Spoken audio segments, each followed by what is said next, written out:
আমার মন। জয় রাম কৃষ্ণ রাম কৃষ্ণ বলো আমার মন। জয় রাম কৃষ্ণ রাম কৃষ্ণ বলো আমার মন।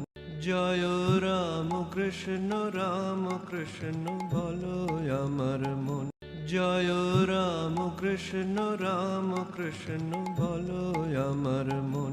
জয় রাম কৃষ্ণ রাম কৃষ্ণ বলো আমার মন। জয় রাম কৃষ্ণ রাম কৃষ্ণ বলো আমার মন। জয় রাম কৃষ্ণ রাম কৃষ্ণ বলো আমার মন। জয় রাম কৃষ্ণ রাম কৃষ্ণ বলো আমার মন। জয় রাম কৃষ্ণ রাম কৃষ্ণ বলো আমার মন। জয় রাম কৃষ্ণ রাম কৃষ্ণ বলো আমার মন। জয় রাম কৃষ্ণ রাম কৃষ্ণ বলো আমার মন। জয় রাম কৃষ্ণ রাম কৃষ্ণ বলো আমার মন। জয় রাম কৃষ্ণ রাম কৃষ্ণ বলো আমার মন।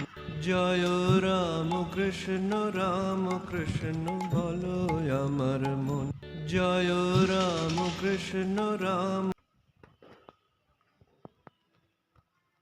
এই মন্দিরে আপনি এই পূজারী হিসাবে কতদিন আছেন? এই আছে 17 বছর। সংসারটা তো এখনো একটুগুলি আছে, ভালো লাগে না। হ্যাঁ। সবসময় ঈশ্বরের চিন্তা, ঈশ্বরের দিকে মনটাই একদম এক। না, আমি এই 17 বছরে এখনো মানে আছে গিয়ে এই ঠাকুরবাড়ি ছাড়া আছে গিয়ে এখনো করে রাতে থাকিনি। এই মন্দিরের ইতিহাসটা যদি যতটুকু জানেন, যদি আপনি একটু বলতেন। মন্দিরের ইতিহাস মানে এইখানে এই রামকৃষ্ণ আশ্রমটা, সেবাশ্রমটা গড়ে ওঠার ইতিহাসটা একটু সংক্ষেপে। গড়ে ওঠায় একমাত্র করুণাকান্ত বাছার, উনি ওনার বাড়ি তো হাতের ডাঙ্গা। ওনার একটা স্বপ্ন ছিল যে আমি রামকৃষ্ণ কর্ম, হ্যাঁ। ওনার আছে বন্ধুবর স্বামী হরগোবিন্দজি মহারাজ, উনি তখন আছে বাগেরহাট আশ্রমের অধ্যক্ষ ছিলেন। তো একদিন উনি হঠাৎ করে ওনার মাথা ডিস্টার্ব হয়ে গেল, হ্যাঁ। তারপরে ওনার শ্বশুর মশাই আছে ধীরাজমোহন বা বাসার হেডমাস্টার ছিলেন এই এলসি কলেজের। তখন স্কুল ছিল, কলেজ ছিল না, সে সময়কার হেডমাস্টার ছিলেন। উনি আছে পাগলা গারদে নিয়ে ওনার সুস্থ করার পরে উনি যখন আবার গৃহে ফিরে আসলেন, তখন মাথার একটু ডিস্টার্ব ছিল। সে সময় উনি আছে এই মন্তব্য করলেন, আমি এখানে একটা রামকৃষ্ণ আশ্রম করবো। এখানে তো আগে হরি মন্দির ছিল, হরি মন্দিরটা ভেঙে যাওয়ার পরে ওনার সিদ্ধান্ত করলাম রামকৃষ্ণ। সবাই তো হাসতো। উনি যখন ওই মাথার ডিস্টার্ব হয়েছিল, মানে কী বলে একটা রামকৃষ্ণ মিশন এখানে করবে।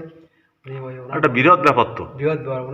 উনি যখন ইন্ডিয়াতে পড়াশুনো করতেন, আমাদের যে মহারাজ উনিও ইন্ডিয়ায় সেই সময়টায় একসঙ্গে পড়াশোনা করে বন্ধুবর ছিলেন। যখন উনি সাধু হয়ে আসলেন বাগেরহাটে, সেই সময়টায় উনি আছে এখান থেকে চলে যেয়ে বাগেরহাট, তখন তো আমাদের ঘোষকারী নদী আছে ছাড়া ছিল, হ্যাঁ, আর বাধা ছিল না। উনি এখান থেকে লঞ্চে উঠে খুলনায় যেয়ে খুলনার থেকে বাগেরহাট যেয়ে বলছে কি, তখন তো ওই মানে বন্ধুবর তো মহারাজ হলেও তখন উনি তখন ওই মাথায় একটু ডিস্টার্ব ছিল। বলছি কি, আমি তো তোমার কাছে এসেছি কি জন্য জানো? তখন শুনছে যে একটু কোনো ওর একটু মাথাটা ডিস্টার্ব হয়েছে। তখনই উনি আছে বললো, কি বল, কি বলি বল, কী জন্য এসেছিস? যে যাওয়া লাগবে? না, আশ্রম করা লাগবে আমার ওখানে। তখন বলছি কি, কোথায় আশ্রম করবো? ওখানে আমার ওখানে একটা আশ্রম করতে হবে। আচ্ছা, বন্ধুবারের কথা উনি আছে ফেলায়নি।